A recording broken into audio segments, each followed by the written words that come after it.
अपराध की बहार है। खबर वैशाली की है, सदर अनुमंडल के भगवानपुर रत्ती इलाके से, जहां पर नाबालिग के साथ सामूहिक दुष्कर्म के बाद हत्या किए जाने का मामला सामने आया। इस मामले में 3 युवकों पर आरोप लगा। इसका खुलासा तब हुआ जब नाबालिग लड़की का शव उसके घर के पास आम के बगीचे से बरामद हुआ। आशंका है कि नाबालिग लड़की की गला घोंटकर हत्या कर दी गई और घटना का पता चलते ही परिजनों में मानो कोहराम समझ गया।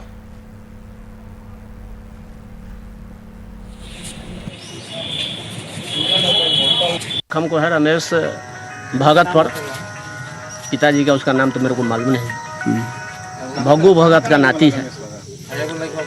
और ये वो है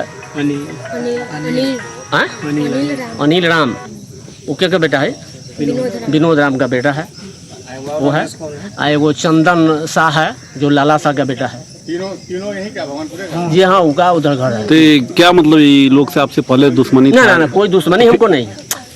माने इश्कबाजी है ये सब, किसी बच्ची को फंसा लेना जाल में, उसके साथ ये सब करना, यही सब तो हो रहा है। मतलब ये आपका लगा आशंका है ये दुष्कर्म करके हत्या क्या? जी एकदम पक्का है। बच्ची मेरा किसी तरह का गलत कभी कदम नहीं उठाई थी। अगर गलत राजी से अगर गई होती तो वो जो है चप्पल उसका या उसका घर में नहीं छोड़ के आती, चप्पल उप्पल पहन कर बजाते जाती।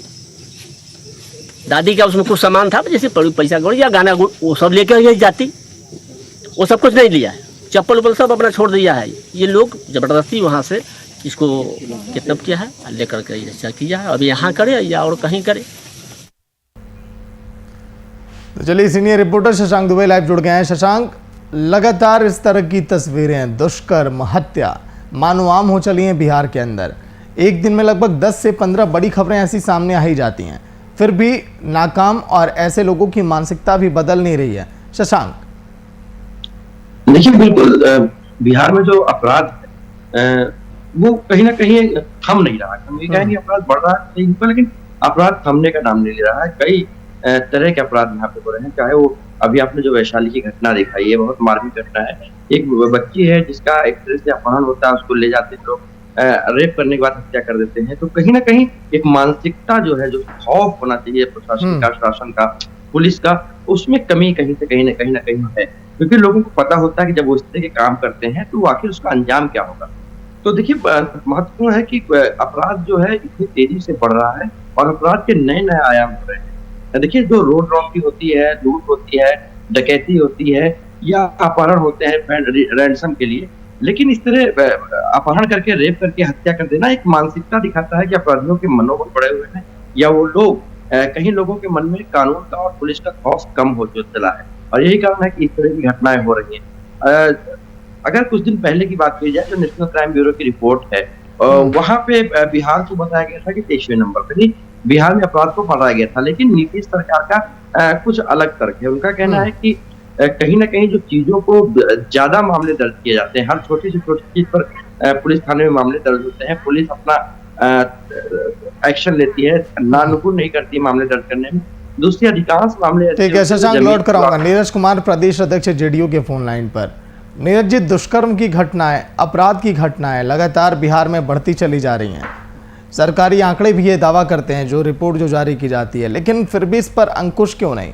लोगों की मानसिकता में बदलाव क्यों नहीं? नीरज जी, नहीं, अंकुश ऐसी कोई बात नहीं है। इस सरकार में अपराध की घटनाएं तो ठीक है, छिटपुट हो रही हैं, तो आप देखिए कितनी कार्रवाई भी हो रही है। घटना करने वाले जो भी होते हैं उन पर सरकार पूरी तरह से दबाव बना करके प्रशासन, उनको गिरफ्तारियां भी उनकी हो रही है और जो दोषी हैं उनको सजा भी मिल रहा है।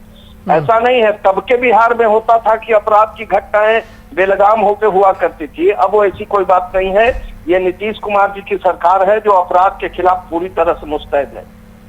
ऐसा नहीं। नीरज जी, एनसीआरबी की जो रिपोर्ट है, जो केंद्र की तरफ से जारी की जाती है, उनके आंकड़ों को आप जब देखेंगे तो आपको अंदाजा लगेगा कि पिछले 2 सालों में क्या ग्राफ आया अपराध का। नहीं, देखिए, अपराध के घटनाओं का बढ़ना दुखद जरूर होता है, लेकिन आप सरकार की नीयत को देखिए ना, कि हम पूरा त्वरित कार्रवाई करने के लिए खुद से मुख्यमंत्री जी उसकी मॉनिटरिंग कर रहे हैं और लगातार कैसे अपराध की घटनाओं में पूरी तरह से कमी आए, कंट्रोल में हो, इसके लिए सरकार लगातार प्रयास कर रही है। और अगर कहीं कुछ छिटपुट घटनाएं हो रही हैं तो प्रशासन उसके खिलाफ कड़ी कार्रवाई भी कर रही है। और नीरज जी, कई बार जब पुलिस कर्मियों से, अधिकारियों से बात की जाती है कैमरे के पीछे, तो उनका ये कहना होता है कि बिहार में पुलिस की संख्या बल में बहुत अधिक कमी है। कई बार इन बातों का जिक्र किया गया, लेकिन इसके बावजूद इसमें इजाफा नहीं किया जा रहा है। ये भी एक बड़ी वजह है अपराधों के पीछे। हो रहा है, सरकार ने निर्णय किया है और भारी मात्रा में न सिर्फ बहालियां होने जा रही हैं, बल्कि अब तो सरकार ने यह भी निर्णय ले लिया है कि सभी थानों में महिला पुलिस की भी एकदम निश्चित रूप से ये रहेगी, पोस्टिंग रहेगी सभी थानों में। तो सरकार इस दिशा में सभी थानों को जीर्णोद्धार किया गया है, पर्याप्त संख्या बल हो, इस दिशा में भी काम हो रहा है। और अपराध कैसे पूरी तरह नियंत्रण में रहे, इसके लिए सरकार पूरी मुस्तैदी से काम कर। चलिए, उम्मीद हम भी करते हैं, बिहार की जनता भी करती है कि जल्द ही अपराध के आंकड़ों में कमी देखी जाए। शुक्रिया बातचीत के लिए वीआईपी न्यूज में। शशांक, सुना आपने जेडीयू की तरफ से क्या बयान आया कि हम कोशिश कर रहे हैं लगातार कि कैसे आंकड़े कम किए जाएं। एनसीआरबी की रिपोर्ट भी जब आप देखेंगे तो 2-3 सालों में ग्राफ बढ़ते ही हुए ही दिखाई दे रहा है लगातार, लेकिन छिटपुट घटनाएं कहा जाता है कि बढ़ रही हैं लगातार।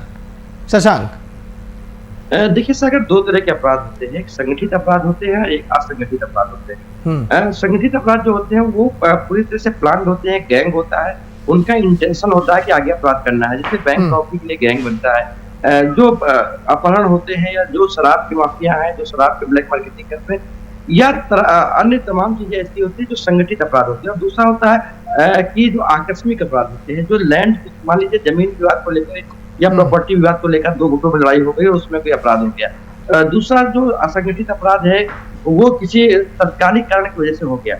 तो देखिए, असंगठित अपराधों को आप नहीं कंट्रोल कर सकते क्योंकि वो कोई संगठित नहीं है, उस पर पुलिसिंग बहुत ज्यादा प्रभावी नहीं होती, क्यों सर्टेनिटली होता है। लेकिन संगठित अपराधों पर निश्चित रूप से लगाम लगाई जा सकती है और उसके लिए बिहार ने करके दिखाया है। 2005 से लेकर 2012-13 तक बिहार में जो अपराध का ग्राफ तेजी से गिरा था, तो उसमें सबसे महत्वपूर्ण सागर था संगठित अपराधों को नियंत्रित करना, संगठित अपराधियों पर शिकंजा कसना, संगठित अपराधियों को जेल के अंदर भेजना और उनकी बेल कैंसिलेशन करना।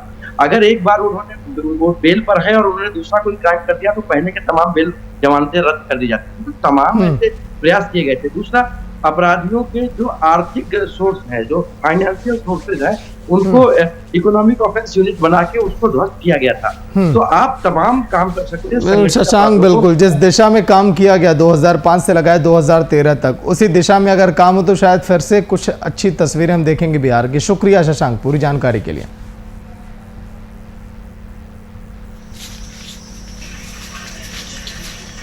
तो लगातार बढ़ता क्राइम का ग्राफ, हालांकि क्राइम कई कैटेगरी में है, शशांक ने वो भी बताया आज के दिन।